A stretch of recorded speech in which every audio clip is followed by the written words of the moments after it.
हिंदी कहानी दरख्त रानी। पुराने ज़माने में किसी गांव में एक बूढ़ा आदमी रहता था। उसकी शादी को 20 साल हो गए थे, पर वह औलाद की दौलत से महरूम था। भगवान की कृपा से बूढ़े की औरत का पाँव भारी था। नई नई चीज़ें खाने को उसका जी चाहता था। बूढ़ा भी अपनी बिसात के मुताबिक उसे खाने की चीज़ें लाकर देता था। एक रोज़ बूढ़े की बीवी को खट्टे मीठे बेर खाने की बहुत ख्वाहिश हुई। गर्मी के मौसम में बेर कहाँ मिलते हैं। फिर भी बूढ़ा बेरों की तलाश में जंगलों में भटकता रहा। एक दिन जंगलों में इधर उधर बेर तलाश करते हुए वह एक तालाब के किनारे पहुंचा तो एक बेर की झाड़ी नजर आई। बूढ़े को बहुत खुशी हुई। वह अपने दोनों हाथों से बेर इकट्ठे करने लगा।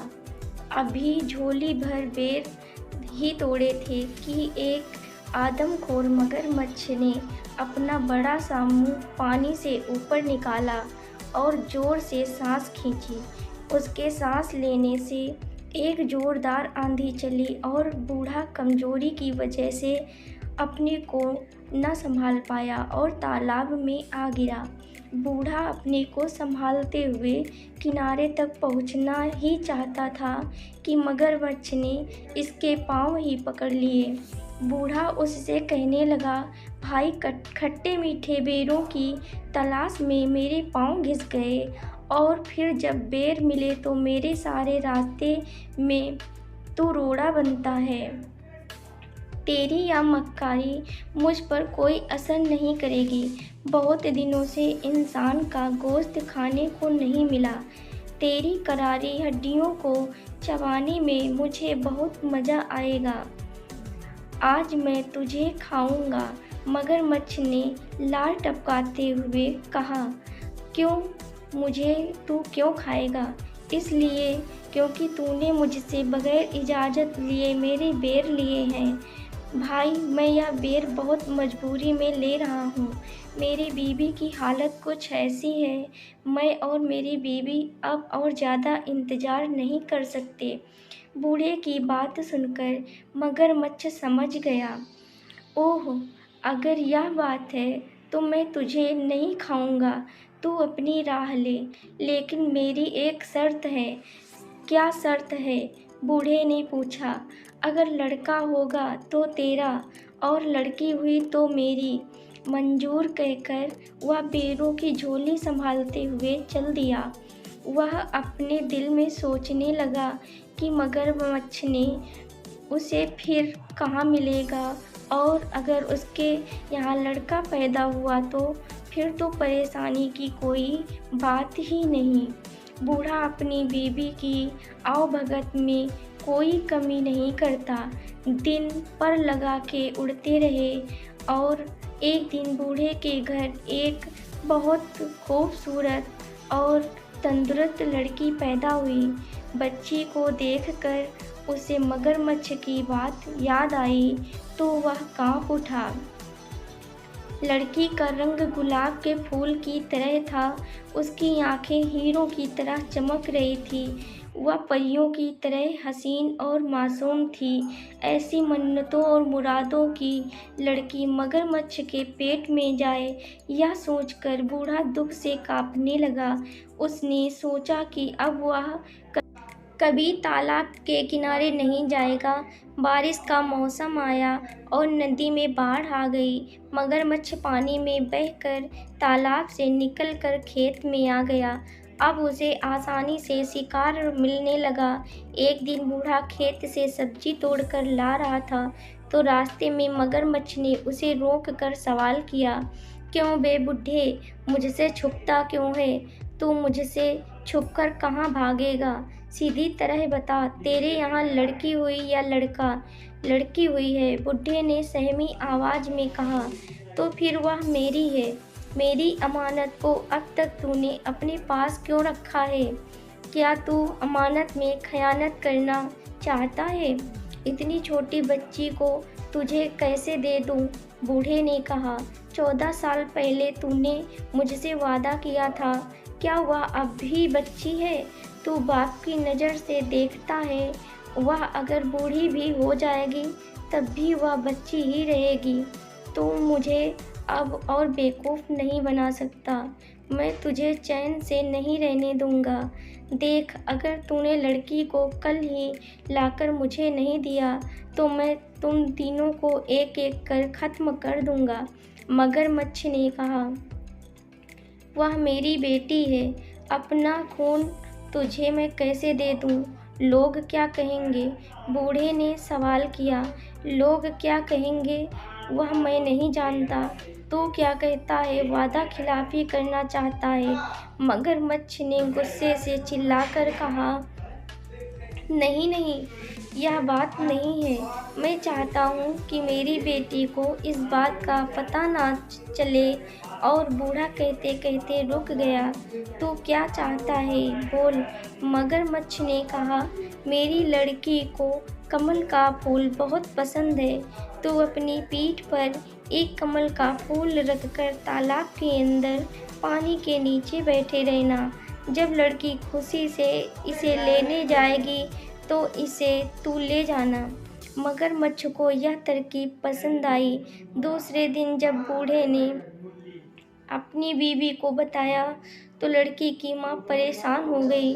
वह अपने आप को कोस रही थी कि क्यों उसने बेर खाने की ख्वाहिश की। आज उसकी बेटी मौत के मुंह में जा रही थी।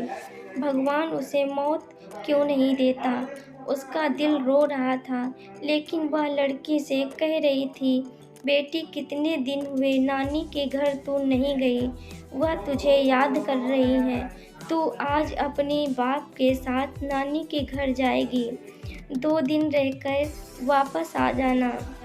ननिहाल जाने की बात सुनकर बेटी को खुशी हुई।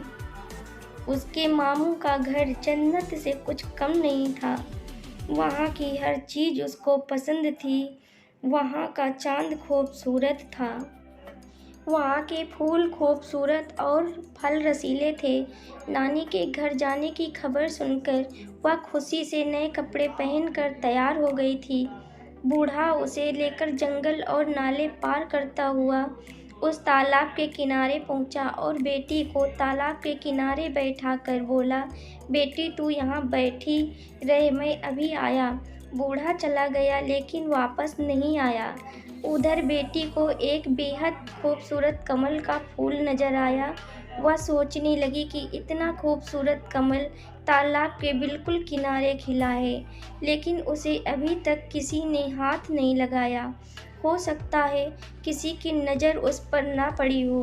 बूढ़े की बेटी धीरे से पानी के अंदर गई। कमल के फूल की तरफ हाथ बढ़ाते ही कमल थोड़ा आगे खिसक गया। लड़की डर कर अपने बाप को पुकारने लगी, घुटनों पानी हुआ है बाबा, कमल खिसकता जाता है। वह फिर से आगे बढ़ने लगी। कमल फिर से खिसक गया। लड़की चीख कर अपने बाप को पुकारने लगी, छाती पानी हुआ है बाबा, कमल खिसकता जाता है। बाप वहाँ होता तो जवाब देता। उसे डर लग रहा था। वह सोच रही थी कि वापस चली जाए। उसी वक्त बड़ी बड़ी लाल आंखों वाला मगरमच्छ मुंह खोले पानी की सतह पर दिखाई दिया।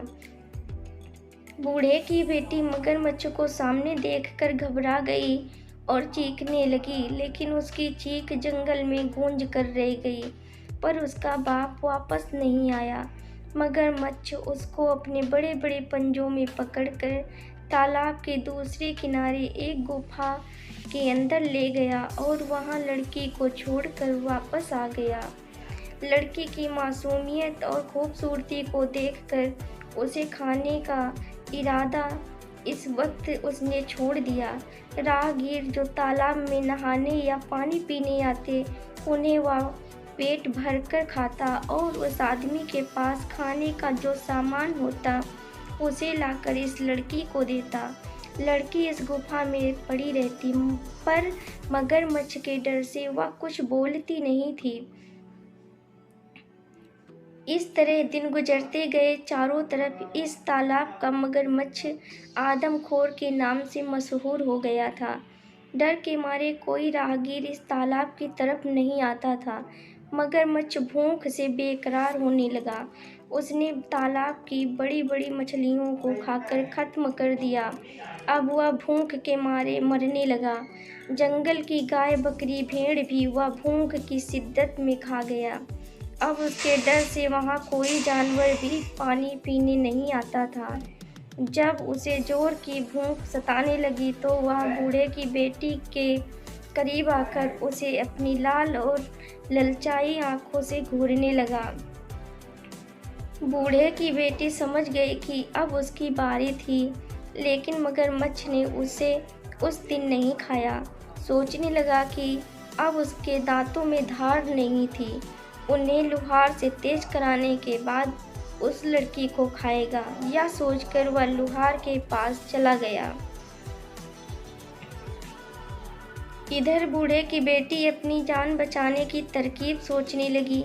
गुफा में जितने सोने चांदी के जेवरात मगरमच्छ ने लाकर रखे थे, उसने सबको इकट्ठा किया और एक टोकरी में रखकर सूखे पत्ते और छोटी-छोटी लकड़ियों से उसे ढक लिया और अपने जिस्म पर कीचड़ लेप कर अपनी खूबसूरत एक अंधी बुढ़िया जैसी बना ली और टोकरी कमर पर लादकर लाठी टेकते-टेकते जाने लगी। जैसे ही गुफा से बाहर निकली, उसी वक्त मगरमच्छ आ गया और दहाड़ कर पूछने लगा, "तू कौन है?" बूढ़े की बेटी डर से कांपने लगी, लेकिन बाद में खुद को संभालते हुए उसने कहने लगी, "मैं अंधी बुढ़िया हूँ, हड्डियों की लड़ी हूँ। मेरे बदन में क्या है जो तू खाएगा? तू अपनी गुफा को जा, वहाँ तेरे लिए एक तंदुरुस्त लड़की मौजूद है। उसकी हड्डियाँ चबाने में तुझे मज़ा आएगा।" मगरमच्छ उसे पहचान न सका। उसके मुंह में इंसानी गोश्त के मज़े को सोचकर पानी आ गया और वह तेजी से गुफा के अंदर चला गया। बूढ़े की बेटी उससे छुटकारा मिलते ही घबरा कर दौड़ने लगी और घने जंगल में गुम हो गई। वह सोच रही थी कि जिस माँ बाप ने उसे धोखा देकर मगरमच्छ के हवाले कर दिया, वह उनके पास नहीं जाएगी। वह यही कुछ सोचते हुए घने जंगलों में चली जा रही थी कि उसे शेर की गरज सुनाई दी। उसका दिल जोर-जोर से धड़कने लगा। वह खौफ के मारे इधर-उधर छुपने की जगह ढूंढने लगी। इतनी देर में एक हाथी के बराबर ऊंचा और बड़ा शेर उसके सामने आ गया। डर के मारे वह सामने एक बड़े बरगद के दरख्त के तने से चिपट गई और रो-रो कर मजबूरन दरख्त से दरख्वास्त करने लगी, "ए दरख्त, तू फट जा, मैं तुझ में समा जाऊं और तू बंद हो जा।" यह सुनते ही दरख्त सचमुच फट गया और वह उसके अंदर चली गई और दरख्त बंद हो गया। एक दिन एक राजकुमार शिकार करने के लिए उसी जंगल में आया। वह दातून के लिए एक शाख काटने लगा कि उसके कानों में ये आवाज़ आई, "राजकुमार, धीरे से काट, कहीं मेरी आँख फूट न जाए, मेरी नाक कट न जाए, मेरा हाथ टूट न जाए।" यह सुरीली आवाज़ सुनकर राजकुमार को हैरत हुई। वह दातून लिए बगैर राजमहल वापस चला गया। वह रात भर उसी जादुई दरख्त के बारे में सोचता रहा। राजमहल में राजकुमार की शादी की तैयारियां हो रही थी। ज्योतिषी और पुरोहित राजकुमार को समझा रहे थे, लेकिन राजकुमार की बस एक ही जिद थी कि वह उसी दरख्त से शादी करेगा। अगर उसकी शादी उस दरख्त से नहीं हुई तो वह अपनी जान दे देगा। राजकुमार राजा की इकलौती औलाद था। उसकी नज़र में शादी की अहमियत बेटे की ज़िंदगी से कम ही थी। इसलिए राजकुमार की ख्वाहिश पूरी की गई। उसी दरख्त के साथ उसकी शादी की गई, रस्म अदा की गई। राजकुमार ने उस दरख्त को वहाँ से उखाड़कर अपने महल के पास बाग में लगवा लिया। बूढ़े की बेटी रात गए दरख्त से निकलती और महल के अंदर जाकर सब काम पूरे करती और सुबह होते ही वापस दरख्त के अंदर चली जाती। एक रोज राजकुमार ने छुपकर बूढ़े की बेटी के ये सब काम देखे। दूसरे दिन जब बूढ़े की बेटी दरख्त से निकलकर महल के अंदर गई तो राजकुमार ने उस दरख्त को आग लगाकर भस्म कर दिया। बूढ़े की बेटी दौड़ती हुई आई और बोली, आह, तुमने यह क्या किया?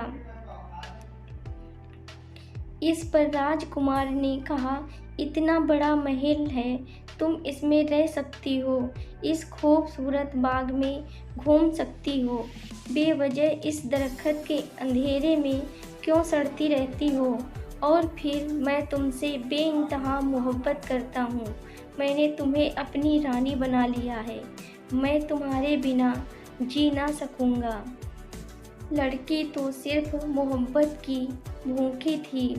लड़की को लगा कि जैसे सारे जहां की खुशी उसे मिल गई हो। उस दिन के बाद दोनों राजमहल में हंसी खुशी से रहने लगे।